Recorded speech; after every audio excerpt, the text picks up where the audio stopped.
napag-usapan natin ang patungkol sa panibagong body nitong sila Adalman at ang patungkol sa kanyang statement na maliban daw kay Decision, Benimaru at Diablo ay confident daw siya na kaya niyang tapatan ang mga natitirang kasamahan niyang patrons. Pero bago natin simulan itong video na ito ay i-roll muna natin ang intro. Hello everyone and welcome to my channel, ang inyong source ng Tagalog na Tansura Contents. Sa channel na ito ay pinag-uusapan natin ang mga nangyayari sa may Tansura universe. So without further ado, let's get into the video. Nagka-upload nga pala ng solo leveling contents ang Anime Fan Narrations na owned rin ng Anime Kohai. So kung interested kayong manood ng mga contents ng solo leveling ay pwede nyo i-check yung link sa my description. Sabi nitong si Adalman ay mag-aim daw sila for complete and overwhelming victory. At hindi lang daw basta tactical victory just to buy time.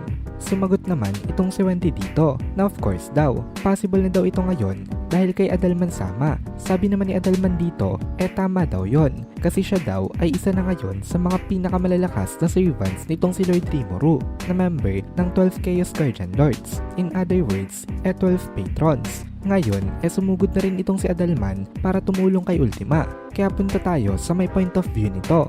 Bitter na itong si Ultima sa may laban na ito kasi nakita niya nga na itong si Fen pala ay hindi affected ng magic. Meron itong total magic nullification. And the worst of all, nag-fail daw ang plano nilang dalawa nitong si Ruminas na i-eliminate nga itong si Dagrowel gamit ang most powerful na disintegration magic. I-inform sana nitong si Ultima itong si Ruminas patungkol dito pero hindi inalaw nitong si Fen na makalapit itong si Ultima Kinishion para makapagbigay sa kanila ng information. Kaya nasaksihan na lang nitong si Ultima ang powerful light of disintegration from a distance. Dito nalaman nitong si Ultima na nag-fail nga rin itong sila Ruminas. Nag-fail ang kanilang mission. Sabi nitong si Ultima meron daw insectoids na kayang mag-nullify ng magic. Pero iba daw itong gamit nitong sila Fen. At sumagot naman itong si Fen dito na tama daw ito kasi ang kanilang magic nullification daw anti-magic guide. Binablock daw nila lahat ng movement of the Spiritrons. Kaya kahit anong magic pa daw ang gamitin sa kanila hindi daw ito gagana. Nag-reply naman sarcastically itong si Ultima na napakabait naman daw nitong si Fen.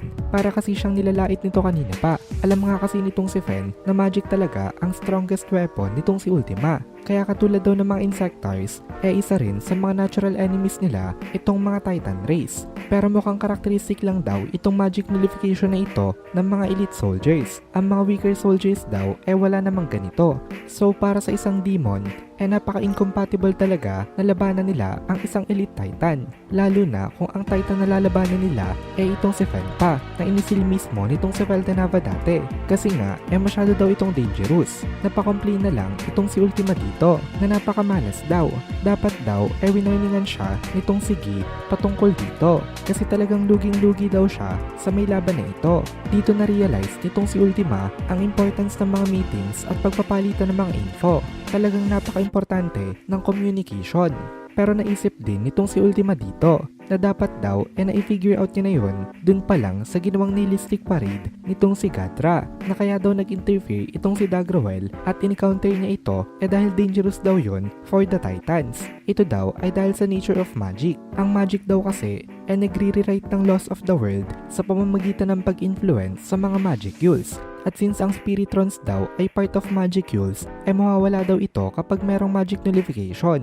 Basically, anti-magic yung ability nitong sila Dagrowel. Pero ang problema hindi lang naman magic ang laman ng Nihility Collapse nitong si Gadra. Hindi ito katulad ng Tempest Meteor nitong si Adalman na nagpaulan nga itong si Adalman ng mga meteors. Pero gawa naman sa magic itong mga meteors na ito. So wala itong talab sa mga Titans. Pero itong Nihility Collapse daw nitong si Gadra may mga elements na galing pa sa may underworld which is not a magic. Kaya kapag tumama ito sa mga Titans magtatamo sila dito ng damage dahil hindi nga ito apektado ng magic nullification.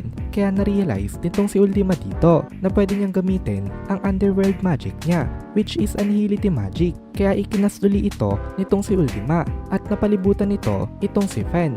Sabi naman ni Fen napakakulit daw talaga nitong mga demons. Napakalala daw nitong mga ito na mangharas ng kanilang opponent. Pero ang ginawa lang nitong si Fen dito ay katulad lang rin nung ginawa nitong si Dagrawell.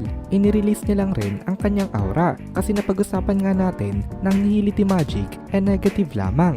Kailangan mo lang itong i-offset ng sarili mong magic. At since true dragon level nga itong si Fen ay hindi yun ganun kahirap sa kanya. Ang nihilistic banish na the most powerful dark magic na counterpart ng disintegration ay parang kiliti lang daw kay Fen. Pero hindi naman ibig sabihin nun, wala itong kwenta totally. Kasi sabi-sabi nga na ang pile of dust ang bumubuo sa isang malaking mountain. Kumbaga, kung may stack up mo itong mga ito, makakapag-deal ka rin ng significant damage eventually. Marami naman daw time itong si Ultima, kaya unti-untiin niya lang daw talaga ang pagdidil ng damage dito. Sa paraan daw na ito, sigurado na itong si Ultima ang mananalo. Sobrang tagal nga lang. Kailangan daw ulitin itong si Ultima itong atake niya na ito ng thousands of times na hindi nagkakamali ng kahit na isang beses. Kailangan niya ma-maintain ang kanyang focus and precision para ito ay magkaroon ng epekto. Kasi once natamaan siya ng kahit na isang atake lang nitong si Fen, siguradong bagsak daw itong si Ultima at baka hindi na siya makalaban pa. Sobrang laki talaga ng gap nila. Speed at technique na lang ang balak gamitin nitong si Ultima para magkaroon siya ng advantage. Pagdating kasi sa skills, ang layo rin naman ng gap nitong si Ultima kay Fen. Kasi masyadong mataas ang combat experience nitong si Ultima. Ang training nga kasi nitong si Ultima sa may labyrinth nila ay talagang until death. At hindi lang yon, si Zijon pa ang nakakalaban niya dito, who is an overwhelmingly more powerful opponent kung ikukumpara sa kanya. Kaya sanay itong si Ultima na makipaglaban sa mga opponents na higit na mas malakas sa kanya. Pero kung value lang daw ang titingnan natin, hindi daw talaga yun masyado nagmamatter. Especially kung hindi mo naman ito kayang i-utilize ng maayos. Kasi sa case daw nitong si Ultima at Zijon halos 2 times lang daw ang lamang ni Zijon kay Ultima. Ito ay pagdating sa may value.